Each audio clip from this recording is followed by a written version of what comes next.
David, welcome to the program. Thank you. How did you get into theater? My first experience in theater was in high school. Of course, I did Walter Hollander and Don't Drink the Water, a Woody Allen show. And then I was out of it for a number of years.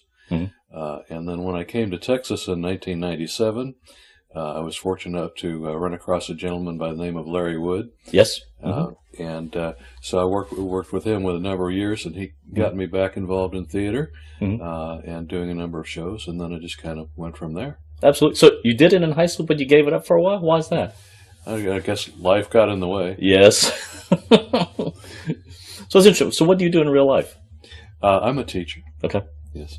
I teach electronics and engineering, and my passion is social studies. I'm certified in social studies, so I do that at high school level. So the acting was just a fun thing? You weren't discouraged by any chance, right, by your parents or anything like that? No. No. That's just something that, I really developed a passion for over time. Right. I'm a fan of old movies and things like that, so, I'm kind of a film noir fan. Right. So, I kind of got it, kind of got the bug to do that. So who is your favorite actor? Humphrey Bogart's one of my favorites. Humphrey Bogart. Ooh, you got a favorite role that he does? Actually, there's a movie from 1950 directed by Nicholas Ray called In a Lonely Place, which I think is a good movie of his, underappreciated. Right. Of course, I love Maltese Falcon and Casablanca and all of the classics, but he did a number of films that he performed very well. Yeah. Well, I think about that they always a lot of times have him play the tough guy, of course, but he actually could do comedy too. I'm thinking African Queen. Yeah, that was an interesting departure. Yeah, and it's true for a lot of the tough guys. Is it James Cagney, that kind of stuff? James is an incredible dance man. Yankee Doodle Dandy, that kind of stuff. But most of the time, he's just playing tough guys, right? Yes. What is it about the old movies that you like versus what you see now? Well, the cinematography is wonderful. I like. On a number of levels, I enjoy those films. One is because of the suspense, and the ability to draw out a plot and to do that, and to get that. So as initially, I think it's the quality of the acting and the plot, and the tension, and the suspense, and then as because they're not making a lot of new ones, I tend to watch them over and over again, and then I see details. Right. I see the cinematography, the way something was lit, or how they framed something. So you can really dig in. Are you a photographer? No, not really. But you can appreciate the kind of the subtleties, because there's definitely a difference between the black and white and the techniques you can use. There's the contrast versus color. Yeah, I've grown in kind of an appreciation for that as I've seen it and as I read about it. Right. They tell you about what is it that makes a film noir a film noir. Right. You learn about that, so I can as I educate myself about it, I can appreciate more and more. So, have you say you watch a lot of movies that you like those? What about theater shows and stuff like that? Do you go see those a lot? Yeah, I love to go show theater, especially as I've gotten more involved. I'm looking to go see more and more. Right. Theater is wonderful because every audience is different. Every show is different. Right. Every production of a show is different. Absolutely. So the live thing. So it's wonderful to go see something in person and see it performed live on stage in front of you. You say you're not from Texas, so where are you from? California. California. So what brings you to Texas? I came here for work. Yeah. In 1997, Compaq Computer moved me out here. Okay, so you're a Compaq person then, even before the merger or HP and stuff like that. Or? Yes, I worked I've worked in electronics a number of years. Right. Started with printed circuit board manufacturing in the late 80s and into the 90s. Before I came here, I worked for Apple Computer. You were for Apple? Yes. Oh. And I did one of their first portable computers. Yes. Worked on those projects and a number of the early Macintosh kind of products. So I did that. I was 9 years there, and then I came out here for 9 years between Compaq and Hewlett Packard. Wow. So how has the electronics, or I guess specifically computer industry, changed over time? I think things are a lot less expensive. than they used to be. Some of the early Macintosh computers, we were charging $6,000 for a computer, for a personal computer, and now, you get way more power than you ever have before, and you can probably get it for $100 in some cases on a tablet. So there's been a lot of that. A lot of the stuff has gone offshore, right? And there's constant development, constant improvement, miniaturization. Yes, it's been a lot that things are a lot smaller, cheaper, faster, more powerful. It's just been a real revolution. Absolutely. I'm thinking of back like the old we used to call trash 80s, the TRS 80s from Radio Shack. Was it something like the Zenith? Remember kits you could buy from Zenith, like with the Heath kit type stuff. They probably predate even the Apple IIs. Yeah, Commodore 64. Oh yes, the Commodore 64, the little cassette tape you put your program on. A little bit. One of my favorite stories is how I think they had something like 34K or something like that for the space shot. Yes. And then what we have in our hands today. So it's very different. Did you do software coding as well as I did hardware? You did primarily hardware, but you must have done some kind of like a ROM type coding and stuff like that for the hardware, right? Or no?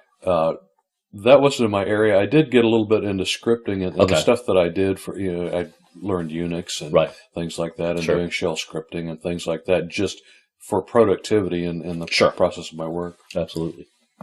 So now, I think about it, some of the complaints I've heard have been, we've gone, I guess, a lot of things were primarily analog, and we moved to digital, but there's still an advantage sometimes to having analog programming and stuff like that, and a lot of the kids don't really learn that now.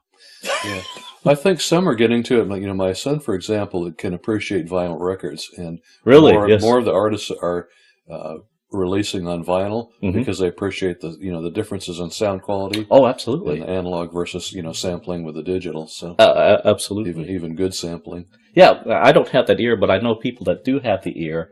They have this boxes and boxes of vacuum tubes, They blow it out, okay. They had a different kind of Macintosh tube stereos, the audio that, were really awesome, that were made at, I think, over in the UK. Yeah.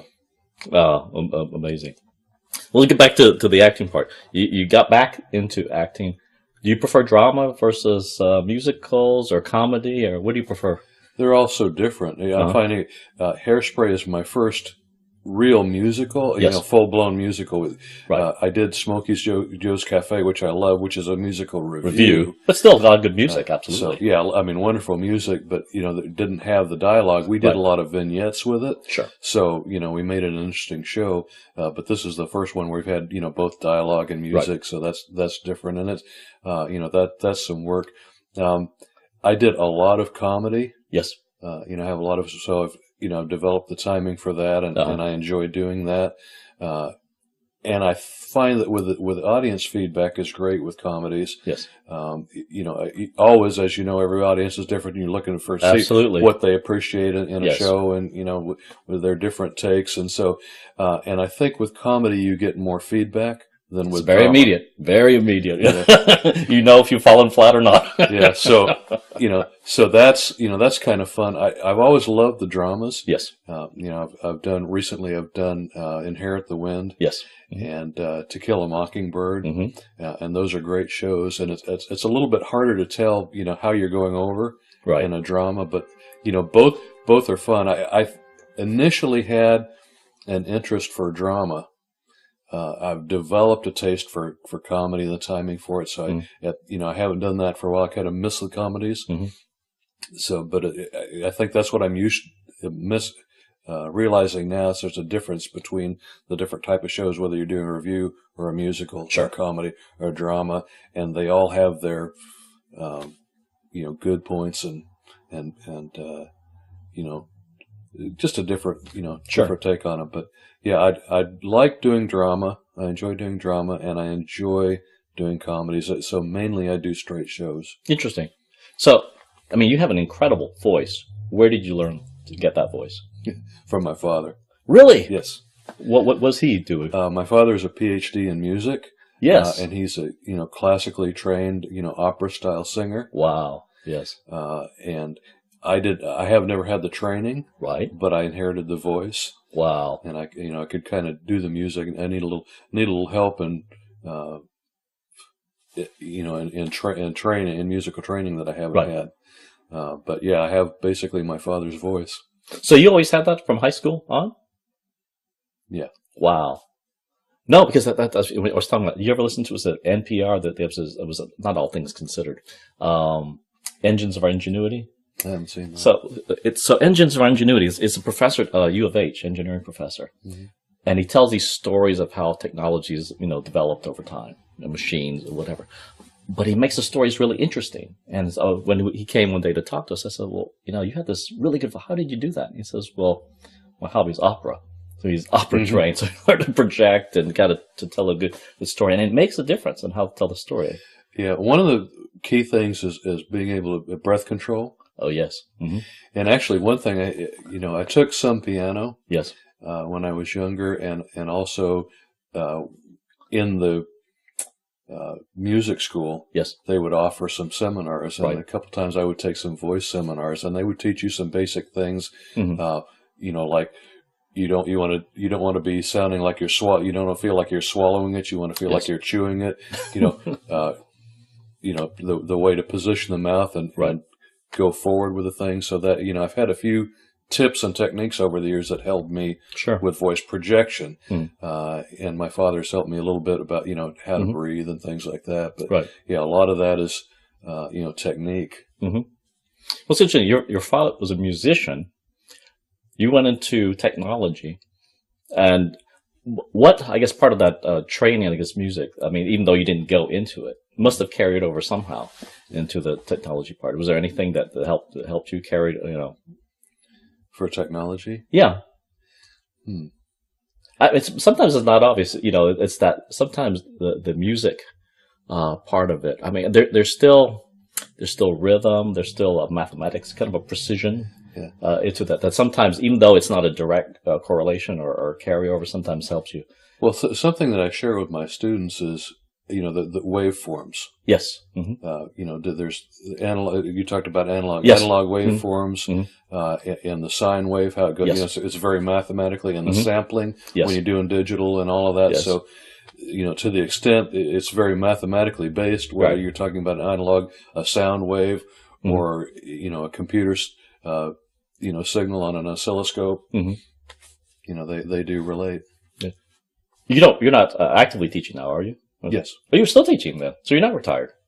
No, I'm not retired. Oh, okay. I'm sorry. You were retired. Well, no problem. Hey, no, I got a ways to go yet. Don't we all? We hope. Yeah. When you're not acting, what do you like to do? Teaching and also tutoring. Yes. Usually on Saturdays, I tutor for the Texas Reading Institute. Okay. And it gives you an opportunity to work with students one-on-one and help them develop reading fluency. There's more than a third of kids have difficulty, with reading, and English is a difficult language. About 2/3 of the kids will learn to read no matter how they're taught. Right. But some of the kids need some explicit instruction and know about the sounds of English and how how to do their coding. So we help those kids, and it's fun to sometimes challenging, but often fun to work with those kids and build their skills and their confidence along with it. How do you motivate them? Sometimes you do kind of reward system things and encouragement, self-discovery is part of it. We try to not do a lot of direct instruction. We try to do the instruction where you ask questions, and you get the kids to be able to self-discover, what they're doing, so they can build confidence, that they see how they can do that. And we always go, if they have difficulties, we always go to a spot where they're solid, where they're comfortable. You take them to a level of comfort. So we'll back all the way down a technique until they've on solid footing, and then move them forward, and then and over time they progress. They tend, in the beginning, they tend to have a lot of anxiety because they've already had struggles when they come to us, and we do a very specific. First of all, we try to change things up. Not do things in 5 to 7 minute increments. Working with them and change up the activities, so there's always kind of a change of pace.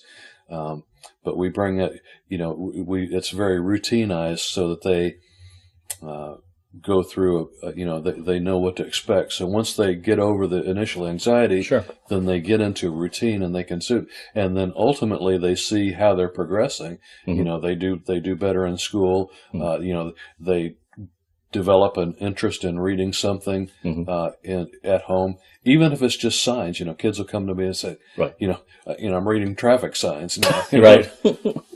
We have our dog he's a therapy dog, but they use it to have kids read to the dog because the dog's non-judgmental. The dog doesn't read. It's like, you should have said it this way. Just kind of, okay, whatever. Sounds good. Just as long as you pet me, it's okay.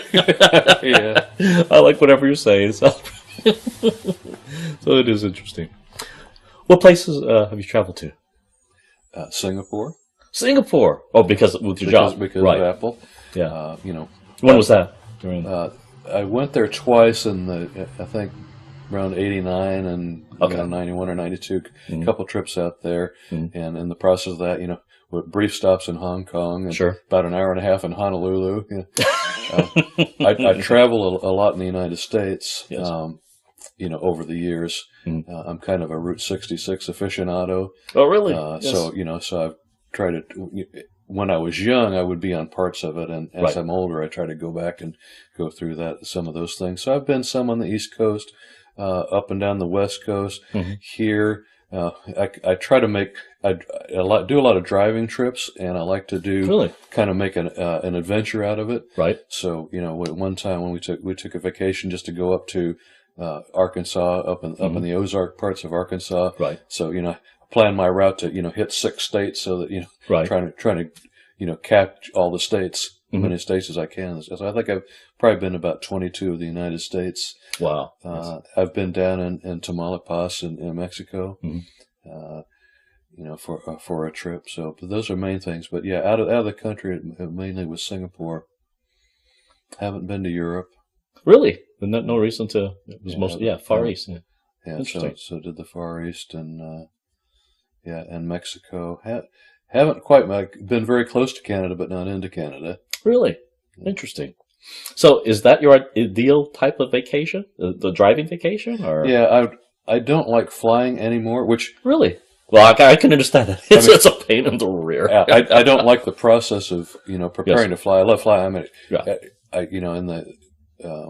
in the 1980s, I soloed as a private pilot. So wow, yes, I've had flight training, and I have no problem with the process of flying, and I enjoy that. Enjoy private planes, and have in the past had some experience with that.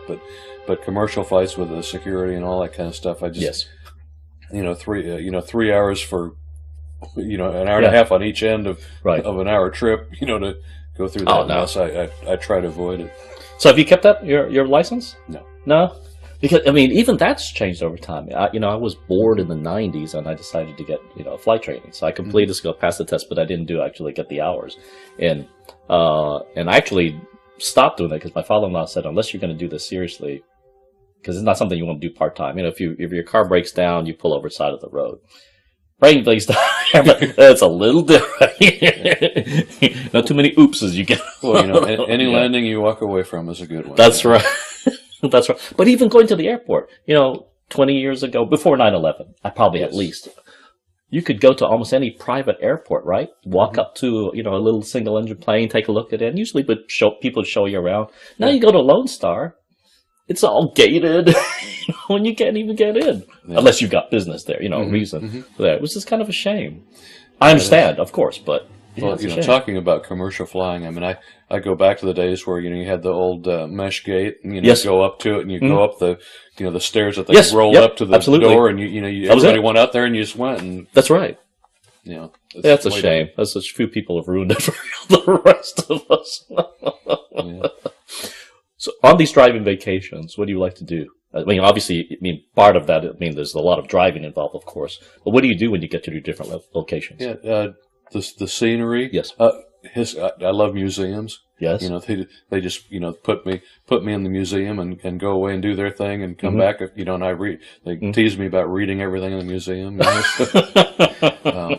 Sometimes they're auto music. I enjoy the old cars, so sometimes I'll see auto museums and things like that I'll look for.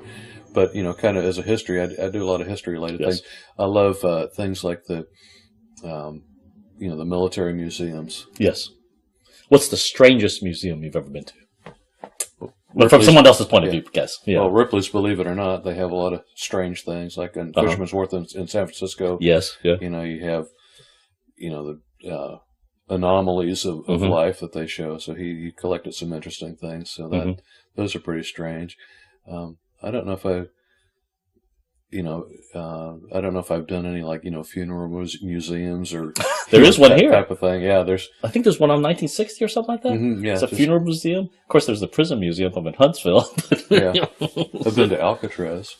That is a cool place. It's weird feeling though, even in the day. Yeah, I've done that. I've had some experience, going into prisons. I used to play softball. Yes, and we would play on teams that would be allowed into the prisons to play some of the inmates and, really? and things like that. And so, see where I went to Folsom Prison, I think it was one time, and Soledad out in California played some games in there. So, what parts would you like to do that you haven't done yet in acting, singing, dancing, dramas, musicals? Yeah. Well, you've done My Three Angels. Yes. Which is actually, there was a We're No Angels with Humphrey Bogart was in there. I would love to do his part in that show. There's an upcoming show, Streetcar Named Desire. Yes. There's a part of Mitch that I'm kind of interested in possibly doing. Yes. One of my favorite things, I did Willie Clark and the Sunshine Boys. So, parts like that. So I'm trying to think.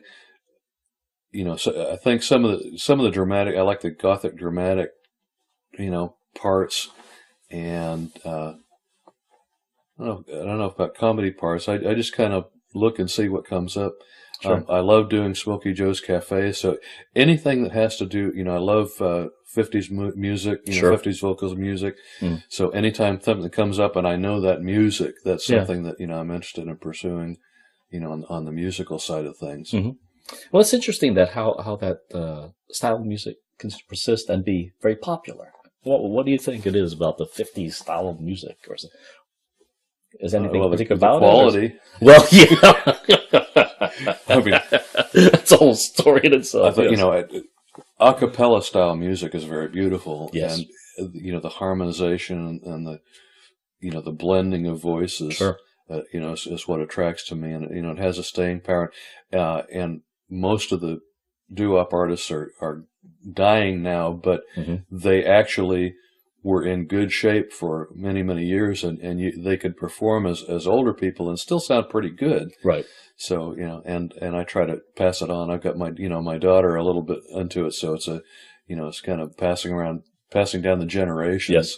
So that you can do that. I've seen on YouTube some, pretty young girls that do choir that that will do some of that old music and sound pretty good. So,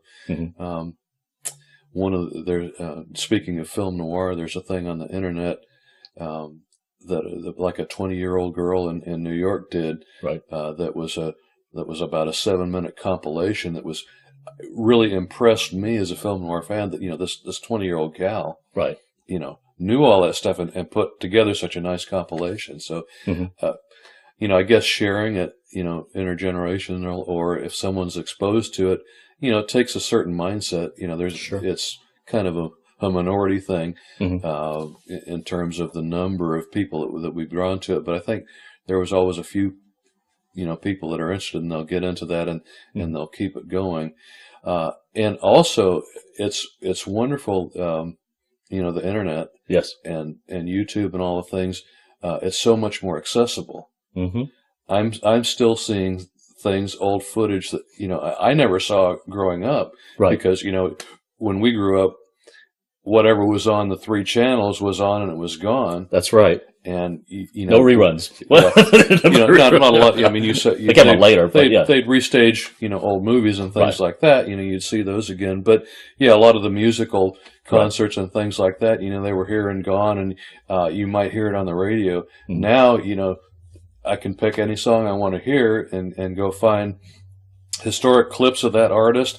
Or people who've done it. Things like Daryl Hall does a kind of an internet show. Does he really? Yeah, he has a thing, something at Daryl's house or something, live from Daryl's house or something like that, and he reprises some of the old music. So you can see modern, takes on the songs, which are sometimes good and sometimes not so good, and you can go see.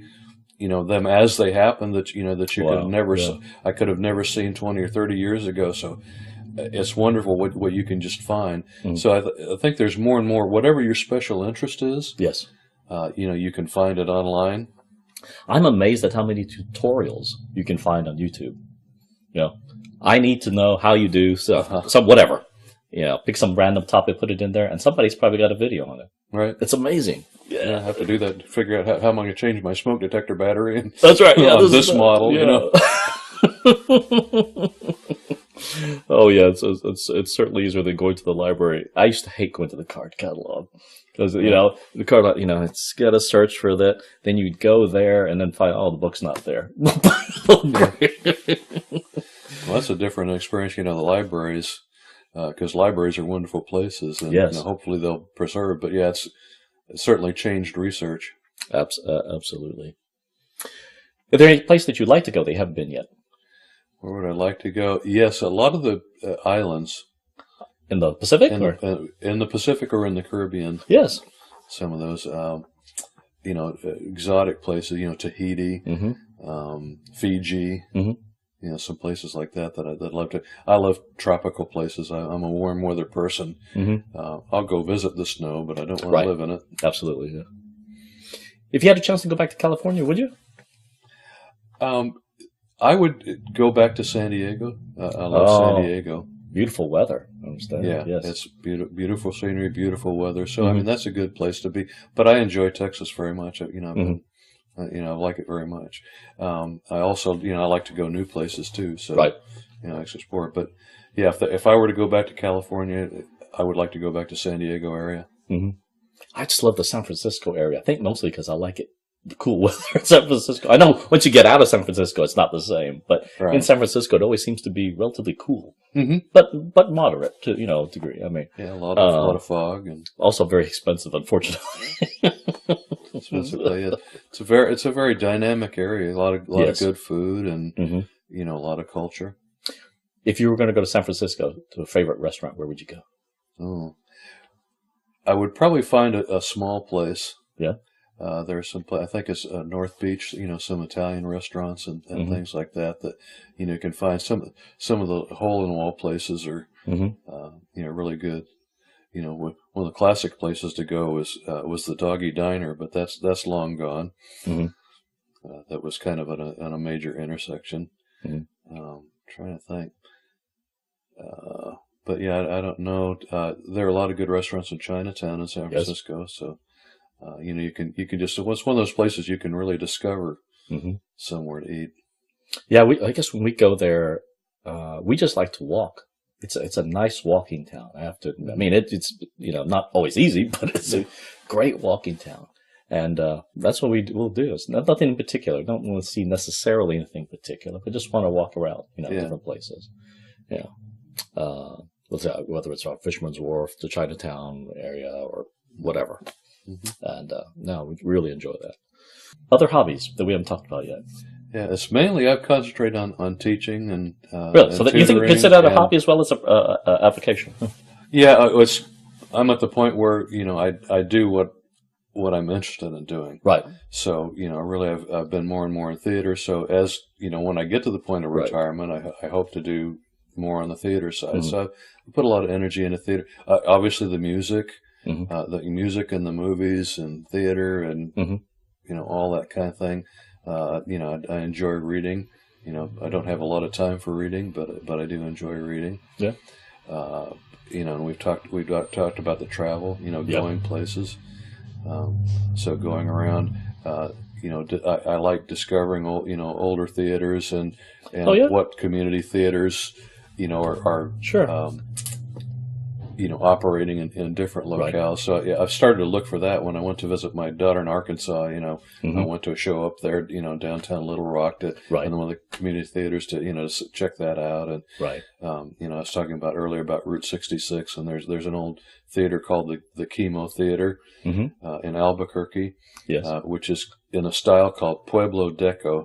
Which kind of one of my interests is Art Deco, and architectural styles and things like that, and so the old theater. So I'd love to see the big old movie houses and theaters and things like that. And I did go through the Chemo when I doing one of my Route 66 things and checking that inside. And I think they actually have a theater group that plays in there. They weren't when I was in there, but it was active. You can go in and see it. It was a really unusual style of architecture. Yeah.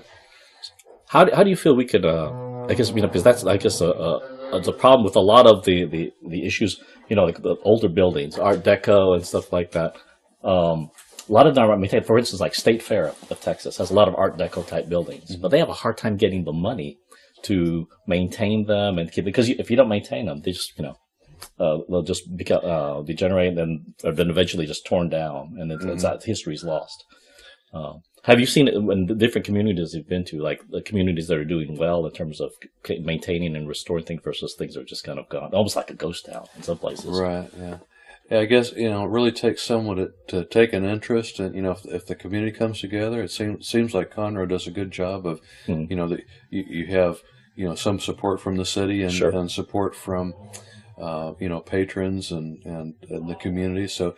I think it takes community efforts in a lot of those areas, or someone who really takes an interest and has the pockets to do it. Yes, it's a hard decision. Whether you're going to preserve something or replace it with something. Sometimes they replace leave a facade of a building and preserve the feel, if not the function and the traditional part. So that can be done well or done poorly. Yeah. But it's about money and then someone that's dedicated to absolutely. Just to see it happen. Well, because I just thought, is it Brenham? I guess a family there is donating a lot of money to restore their old theater too, and now they're doing their renovations right as we speak. And that's nice to have those benefactors people do that kind of thing, But I know, like I said, it's always this hard decision, of course, right? You have limited resources. What do you do with those resources? Do you help people in the now, or can we split the sums where we can still appreciate, our heritage?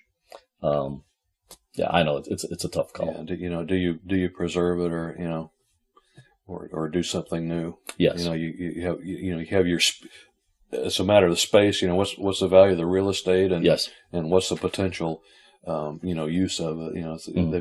They've got to make those trade-offs. Absolutely. But I love to see certain things, preserved, and like Europe is a different place, where they have a lot of, they tend to do a lot of preservation. Here, it's probably not so much, but there are people that that try to do that.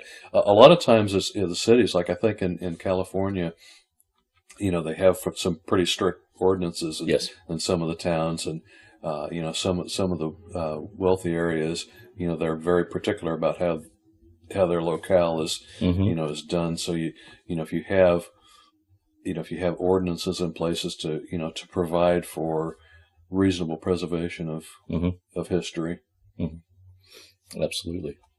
As a teacher, what's your biggest pet peeve? The lack of a desire to learn. I deal with high schoolers and teenagers. Yes. And yes, you need to make it interesting and draw the kids in. But I'm looking for kids to come with a spark of desire. And not to feed me. And I think we talked about. It's a whole different generation. So they've got this internet thing with things coming at them, in multimedia, 90 miles an hour. and then they're in school. And it's addictive. And they want to, just focus on that or, or tune out. It's hard to, some learning can be, made fun, and some learning is just, you've got to do the work. Right. If I teach, electronics, I've got to teach you about Ohm's law and the theory, and you've got to do some math. That's the way it is. That's right. Right. You can, I might be able to make it somewhat fun, but if you want to be an engineer, you've got some work ahead of you. That's right. It is what it is. Some of it's pretty dry, but that's the way it is. Yeah. We're going to do that. So, the desire. Yes. How do we instill that in desire? Because I see that too.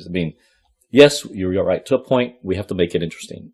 But part of it is part of you mentioned, I think, was self-discovery. Mm-hmm. We have to want them to do that self-discovery somehow. How do we inspire kids to want to do that? Some of it is, it's got to relate, what's in it for me? Yes. Sure. How can I relate to it? Yeah. The hard part is the putting in the work for an eventual reward. Yes. As opposed to an immediate reward. So, yes. I don't know how you necessarily solve that, but I guess if you relate it to what they're interested in, and that's the hard part. They're growing and they're maturing. Yes. So when we do career and technical education, we're discovering what I'd like to do when I'm older, and also what I wouldn't like to do when I'm older, because I took this class and it's really not what I. Well, let's talk about it, because I think that's when I look back at my career, I find very few things in what I learned, other than the ability to learn, that I apply now. And so if I were saying, just by virtue of taking a class and liking it or not liking, doesn't necessarily mean that that's something that should translate to, I really shouldn't be an engineer. I mean, obviously there's some things. If you're not, obviously there's some things, certainly. But when I look at the classes, they hardly relate to anything I do. You know what I'm talking about? Yeah. Let's take calculus, for instance. Yes, I can do calculus. Yes, I can do it very well. How often do I use it in my job? Very little. Yeah. I used, 5 or 10%. Yes. So in my electronics career of the math that I took. Yes. I really needed to know that piece of the math. Of course. Yes. Now, so you learn it, and then there's some of it you apply and some of it you don't apply. Right. And it's different for different careers. So when you're teaching it, you kind of have to give the big picture. Yes. And then you can forget a lot of it, and to a degree, yes. And and focus on what you're going to apply and work. And so I guess it's one of the things that career technical education tries to add to the math courses is what can I do with this? Yes.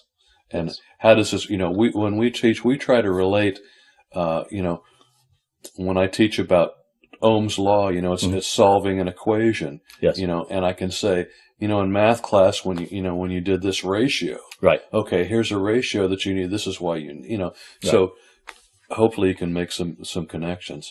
But I was very, I don't use a whole lot of my bachelor's degree. Mm-hmm. But there was nothing, that I ever did better for myself than bachelor's degree. And, no, absolutely, and some of it is totally unrelated. I took film appreciation. I took a class in jazz appreciation. Mm-hmm. A lot of general ed. A lot of people hate taking college general ed and things like that. Right. But some of those things that I took, that were required things, are the most valuable to me. Not because professionally, right, but just because. Of life, I'm grateful to have that understanding and a perspective on whatever I'm doing. Mm-hmm. Well, we have a lot of kids in our Hairspray cast, and I think some of them, whether they want to or not, probably we'd like to give them some of the benefit of our experience. Right. Going into college, what would you tell them to do? Because it's not just about. It's an education, but we're not just about the formal education. You just mentioned it yourself. A lot of the things that made you grow as a person were those classes that didn't directly relate to your career path. My general advice is follow your passion. Mm-hmm. Whatever it is, there's more to life than money. Mm-hmm. The things that you have more trade-offs in life. You have to be able to, if you desire to have a family, you need to be able to support a family. I spent a number of years, doing things which I kind of enjoy, but mainly, the pursuit. When I looked at education things, I thought, what money can I make from this? Right. What kind of a living can I make from this? And that's right. important. But I'm at the point where I'm doing things I enjoy, and I watch my son, pursuing things that he enjoys, and Sure. and I think, really you should follow your passion, do what what you feel is interesting to you. Mm. The saying that, if you do what you love, you'll never work a day in your life. Yes. So my pursuit, it's taken me a lot of years to figure out what do you want to do when you grow up. Yes. Some people, that's about that discovery. Some people can do that in high school. Some people do it midway through college. Some people do it later in life. Mm-hmm. So, fortunately, I'm at the point where, I make some trade-offs financially to do things I enjoy doing. So right. I enjoy teaching, and I enjoy theater, which doesn't pay me a whole lot. And but I hope to do that as progressively as my financial needs lessen. So, I think it's worth doing what you love. Mm. The point I'm trying to make is looking at both sides of it. I've seen both sides of that, right. And I encourage things, to do what you want to do. Life is short.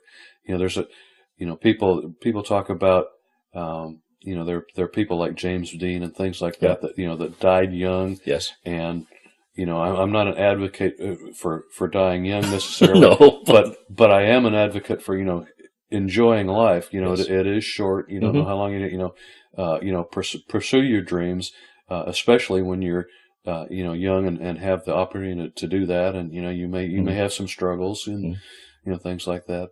But I would say, and that was advice given me as a teacher. What really? What kind of teaching what do you want to teach? Right. You can look at what teaching is in high demand, and what teaching do you have a passion for? Right. And and I was given the advice too, to follow your passion. Do what do what you enjoy doing. Mm-hmm. I believe in that. Regardless of the things, and you have to make decisions. I'm really interested in, when you talk about the acting profession in right. particular, it's so difficult for celebrities yes. and things to try and balance a family. Sometimes you have to make some hard choices. You may have to choose between a family and between seriously pursuing something like performance arts. Right. I don't know. These people have a lot of struggles, and I don't know how you can do both. I went to the movie Jersey Boys. Yes. And that is about how Frankie Valli struggled with family and went on doing the thing, and that was something that was a takeaway for me in that one in particular. I was fortunate with my daughter in that, and saying, you really can't do both. You can't be it's very difficult to be a great father. Yes. And be touring on the road all the time. So, you have some choices to make there, and and what you're going to do, if you have to do one versus the other. Right. Or, do you have people that are understanding enough of your passion that will allow you the freedom to do that? Mm-hmm. And it's going to, other people sometimes pay a price. Yeah, it's tough because I know people in our cast have had to make that decision. I know people in this area who used to do work professionally and decided, you know what, I want a family life. I've got to do something else, and now they're selling insurance or doing whatever, or working as an engineer or something like that. Yeah. But they actually made it as a professional actor. But you're right. And you don't have a good home life necessarily. It's easy to judge, well, that person's a terrible mother or father or whatever, but how can you? Yes. You just can't, there's only so much to go around. Yes. So you make your choices. Absolutely. Is this what you tell your kids, that follow their passion? I have, yes. I told my son, and in particular, my daughter's more analytical like I am. Yes. So she's she has a different personality, but my son has been more involved in media and things like that, and he makes a reasonable living at it too. But I've given him the advice to do it. do what makes you happy. You say he works in media. What does he do specifically? Right now, he does like an internet advertising thing. Really? Okay. Yeah. So he does some blogging, and maintains websites, with a lot of auto dealers in town, and some other things. I don't know all the different areas, but he kind of manages a group of people that keep websites up to date and for commercial purposes, which is and I think he has interests that go beyond that as well. But that's kind of what he's made his career somewhat relate to the things that he was interested in pursuing. I think that's probably the most difficult thing that I struggle with, at least for telling people what to do, especially our son, is that, and someone mentioned it too, Craig Campobello mentioned it in his interview, there's a difference between passion and talent, and sometimes when they come together, that's great, but they don't always come together, That's true. And one way is, you do have to support your family somehow, assuming that that's what you want. But at the same time, I see a lot of people that are doing work that they really hate. You probably see it too. They're doing it, yes, because they have to, because they feel that's the only way they can support their family. But man, they just hate it. Yeah, I'm glad to say that's not true of me, but I do see that a lot. Yeah, and that's unfortunate. But at the same time, we can figure out, if you're going to spend however much money you're going to spend on an advanced degree, you want to get something out of it. You need some payback. Yeah. So we struggle with that. How do you? There's a couple of things there. Yeah, people have to do certain things, and then maybe you need to do something outside of work that that gives you some satisfaction. Like theater. So you can have a balance. And you can love your family no matter what your profession. So, right. But yeah, if you're in something, if you're following your passion, and the talent doesn't go along with it, the world will tell you. You will learn that. So but for example, performing arts are fortunate enough to be varied enough. You may not do it in front of the camera, but there might be something behind the camera that you can do. So, sure. You can sometimes be in a field that you love. Yes. But maybe in a role that's more suiting to to your capability. Right. It's very hard. I have a lot of high school kids. Want to be in the NBA and of course, or the NFL or or whatever it is, and they're not all going to make it, and right. not all these kids that that take an electronics class are going to be engineers, and and they may want to do that. So that's in there, and I think you have to learn that, and then maybe you can rechannel that to something related. Do you see that? I guess because certainly the sciences, engineering, all the STEM type degrees, those aren't sexy degrees. I don't see too many heroes that we put up, at least as a society, to say, "Ooh, look, see, you want to become like this." But we probably named half a dozen sports stars, right? And then there's the dream, and there's nothing wrong with the dream, but there's only so many people that can be in the NBA, in the NFL, in professional baseball, those things, and of course, even in the arts, for instance, I guess like 30s, 40s, 50s, you could make a pretty reasonable living, and you didn't have to be a megastar. Right. It seems like now we seem to have a lot of all or nothing. Although I know, like for instance, if you want to be, like say, in women's professional basketball, you're probably better off going to Europe. They're always looking for Americans, and usually they're limited to one American per team or something. Right. But they do. In fact, I went to Budapest and ran into a professional baseball player. And I said, "What are you doing here?" Yeah, and he said, "Well, he was good enough, but not good enough for our pro leagues." Right. But he went over to Europe, made a reasonable living, for about 10 years, married someone from Hungary, and now he's going to manage his parents' vet business kind of thing. But no, he had a great time over there. But it seemed like there used to be more opportunities for like this like regional theaters, mid-level, and you can still make a living. But it seems very much now kind of this all or nothing. You either make $100 million doing, film, like the Tom Cruises, that kind of stuff, of the world. I don't know. Maybe just me. I don't know. That's what it seems like. Yeah, our society has changed. You remind me when you're talking about the going overseas to playing sport. You remind me. One of the authors I like is John Grisham. Yes, he wrote a book called Playing for Pizza.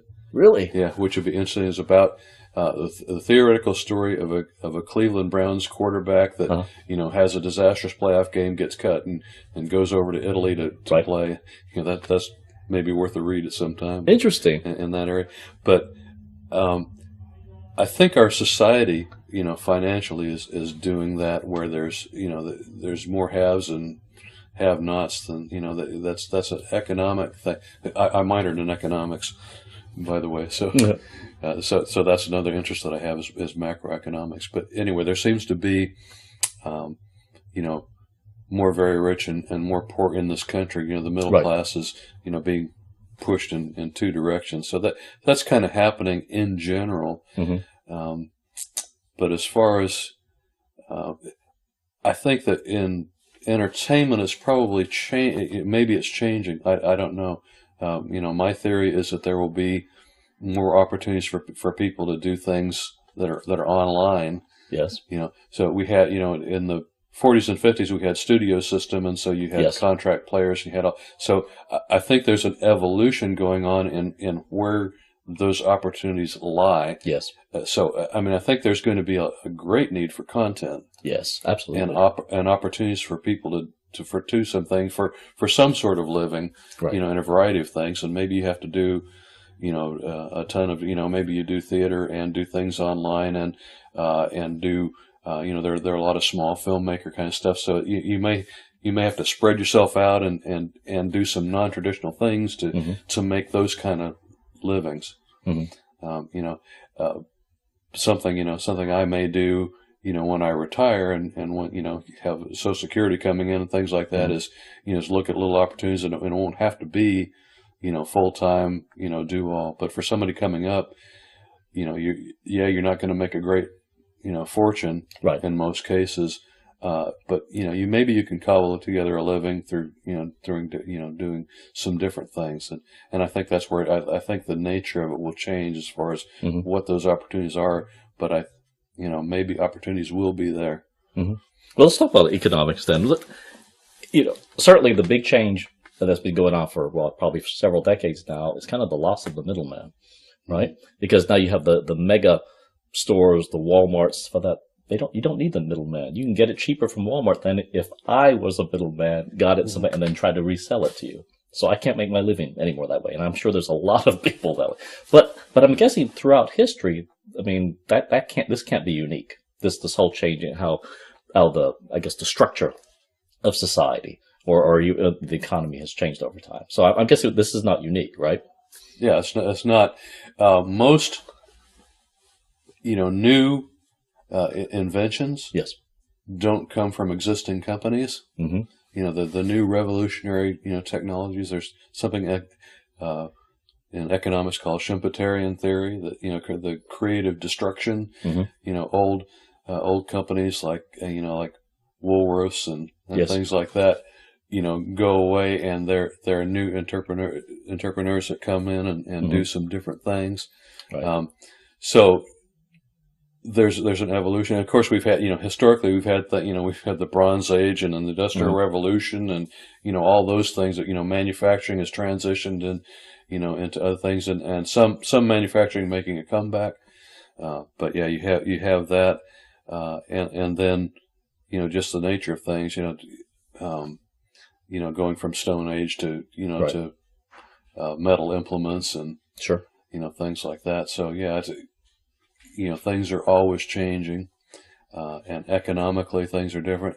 I guess trying to think of an example where in commerce, I know that we don't have the same big companies that we had historically. The Dow averages change absolutely over time. Who's listed, and you have the Nasdaq, and as far as the technology's changing, I guess you could steam power to to gasoline engines, to whatever to maybe running on hydrogen, and those are going to be different. Like the Tesla motors, the Elon Musk that, that comes out and does that.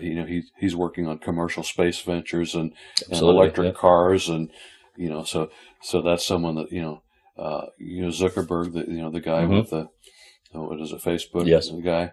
Things that come out of Harvard. In fact, one of the things in the infotech classes is we talk about the development of the web and the browser wars and the changing. And the kids that started in a dorm or they have advertisements now about the different companies that started in a garage and well, Apple did too, right? I think Chrysler advertises how Edison started in a garage, and grunge men started in a garage, and Apple and HP started in garages, and so it does change.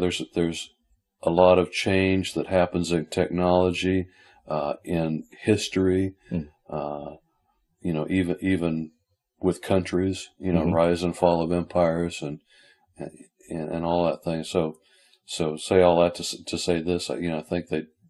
The paradigms constantly shift. They say, the only constant is change. So, when I think about it, back to the college or just the education, the things that I took with me were the basics of chemistry, the basics of math, because those principles don't change, and you need those pretty much throughout your career. That's what I see that's used a lot. But the other part had to do was being adaptable. I think you kind of alluded to that too. So if we said adaptability is probably a skill that our kids need going forward, is there in particular things that you would encourage them to do so they are more adaptable? I mean, they're pretty pliable as they are now, but I don't know. Is there certain skills that you would recommend that they work on? Yeah. In education, we talk about being lifelong learners, that you don't stop learning at any point, and you have the passion to continue. So just the ability. Reading is very, a fundamental skill, whether you happen to be reading in a book, or you're reading content online. A lot of it is multimedia, but you're going to read some stuff. Right. If you're going to learn. So, be a reader, and don't stop learning. And you have to look for, what are the skills that are in demand and what does it take to get there? And to constantly, polish your skills, and add to new skills. Something that I see over the years, in the early days, the older people, when things change more slowly, were very valued for their wisdom. Yes. And, maybe, if it was tool making or knowing how to hunt, things like that, those things were foundational skills that that carried over, and things changed at a slow enough pace where the older people, most of their knowledge was pretty valuable, and so you would look to them. That's less true as things change, because I can tell you the difference between a Packard and a Studebaker, but who cares? And yet there are some things that I think people skills and let's say driving in traffic, I have a sense of, what, from driving as long as I've driven, what someone's going to do in the lane next to me that, that you don't know. So there are some skills that become obsolete, because, time passes them by, and you don't, it's neat that you know that, but you don't really need that. Right. When are you going to use that unless you're a historian? Yes. Or something like that. But I think there are some fundamental things as you grow older that you learn that are valuable to pass on, that are just about, how life is. Right. And how people are. Right. People don't change. Right. So. No, you're right. I think the fundamental character of people doesn't change. One of my favorite. I'm not an avid reader, but every now I'll read a book and I go like, wow, and figure out ways to apply it. One of those is The Power of Myth, which you can even argue is almost not really a book; it's more an interview. But And that, kind of the loss of mythology. We used to have these processes by which, people understand. And you mentioned people skills. And I think that that's definitely one thing that people need to take to the bank, especially as younger folks, because the reliance on technology doesn't necessarily promote, getting better at people skills. Right. And probably works in the opposite direction. And even so, there was a subtlety, even in communication, that the written form, which is certainly much less formal than, when we used to do the letter writing. But even still, there is, there's subtleties in terms of tone and how certain things, and everyone has their own things. I think you're right. The people skills, the writing skills, communication, really not so much but communication and skills, very important. And I think that's certainly something they take forward, throughout their career, no matter what they do. There will always be room for good salesmen. Yes, no matter because we're all doing that. Selling. That's right. We're all selling, no matter what it is. Selling, right? That's the thing. That was tough for me. If you want to go out on a job interview or thing, the concept of selling yourself and your idea, that, yes, and do that. It's tough for some people, especially people that oriented towards technology. Yes, engineers are not famous for their people skills. As you say, some of them are great, but some of them are not so much. And so their thing, there's some wisdom that is transcendent, and those are the things that are willing to learn over time and to learn from people that are older than you that have more experience than you do. Not to get preachy, but I mean they're valuing older people from what they've seen. Yes, and forget about the fact that they may not be able to operate a computer. Right. Absolutely. If heaven exists, what do you want God to say when you get to the pearly gates? Boy, do I have a part for you. You've been precast. Let's see here. We can do a 50s style movie or 40s or 30s. How about film noir? Yes. Double Indemnity? No? Yes, that's a good one. Ooh, that's the days before Fred McMurray played all these kind of serious bad guy roles. And that, when I grew up, I was in the Disney-esque kind of things, My Three Sons, but then you go see some of the older roles. Man, or even at The Apartment, 62. Mm-hmm. Is that 62? Oh, I think I forgot that. I should have put that in the movie trailers. I forgot about that. Mm. Oh my goodness. What a snake. Out of the past. I was talking about, seeing the Jersey Boys. Yes. And they had, Clint Eastwood, was a director for the show. Yeah. And, I think he put an old Rowdy Yates clip of his in one of the TV thing. And the other one, he did, an old film called Ace in the Hole. And, that was one of those things where I was, able to go there, and I enjoy, something that I enjoy is when I see someone else who appreciates something, and you can tell, or, that Clint Eastwood was around long enough to know about the Four Seasons, yes, and things like that. So he would put in things that, that I can pick up on that, not the average, a young person, I mean, that was one of the things that in teaching, yes, was I, had to understand that, why would kids have a reason to know how to address an envelope? Yes. Most of them were born post 9/11, which is recent history to me. Right. Whatever. There were things that, references that, just wouldn't take. But anyway, that's kind of an aside. Looking at Ace in the Hole in that film, or the other thing is the series Mad Men. Yes, they have a musical director in there, and he will play, really apropos music right in the background, and it may be instrumental. The example I think of is, they were having some episode where they were dealing with the space program, and they had a. I don't know if they were advertising for, something to do. I think it was when the aerospace boom was happening, and they were doing advertising for an aerospace company or something. And in the background, they played Telstar by the Ventures, and it's just an instrumental, but I know what they did. Yeah, that guy gets it. David, thanks you so much for being with us. Thank you. Appreciate it.